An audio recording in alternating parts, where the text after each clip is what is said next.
La mémoire garde le meilleur tir. La photo garde toute la série, même les impacts qu'on aimerait oublier. Cette étape sert à décider calmement, pas à tirer plus vite. Si le doute apparaît, il vaut mieux arrêter et corriger l'installation. Prends la photo du même angle, si possible. Une image stable rend la comparaison plus honnête d'une séance à l'autre. Si le doute apparaît, il vaut mieux arrêter et corriger l'installation. Le bon réflexe est de regarder le contexte avant de juger le résultat. La photo seule ne suffit pas. Note la distance, la cible et le nombre de tirs, sinon l'image perd une partie de son sens. Le bon réflexe est de regarder le contexte avant de juger le résultat. Avec une date, tu vois les tendances. Tu repères les semaines stables, les retours en arrière et les vrais progrès.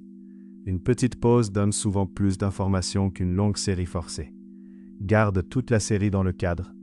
Recadrer uniquement le meilleur impact transforme le suivi en illusion.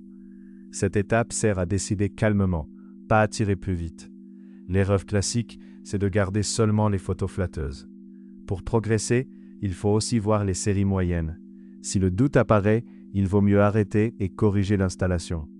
Ajoute 2 mots: fatigue, vent, lumière, nouvelle distance. Ce contexte explique souvent plus que l'image seule.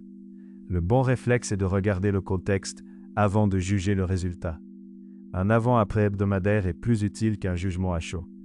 Tu regardes la tendance, pas l'humeur du moment. Une petite pause donne souvent plus d'informations qu'une longue série forcée. Une photo claire permet aussi de demander conseil. Le groupement y raconte parfois mieux qu'une longue explication. Cette étape sert à décider calmement, pas à tirer plus vite. Prends la photo seulement quand la série est terminée et le matériel posé. On ne va pas à la cible pendant une séance active. Si le doute apparaît, il vaut mieux arrêter et corriger l'installation. Le carnet photo montre les progrès discrets, ceux qu'on ne sent pas toujours, mais qui apparaissent sur plusieurs séances. Le bon réflexe est de regarder le contexte avant de juger le résultat. À mon avis, le carnet photo est simple, honnête et très utile. Il calme l'ego et rend la progression plus réelle. Une petite pause donne souvent plus d'informations qu'une longue série forcée. Retrouve les lance-pierres de précision, les cibles et les billes sur lancepierrechasse.com. Avec le code YT05, tu profites de 5% de réduction. Cette étape sert à décider calmement, pas à tirer plus vite.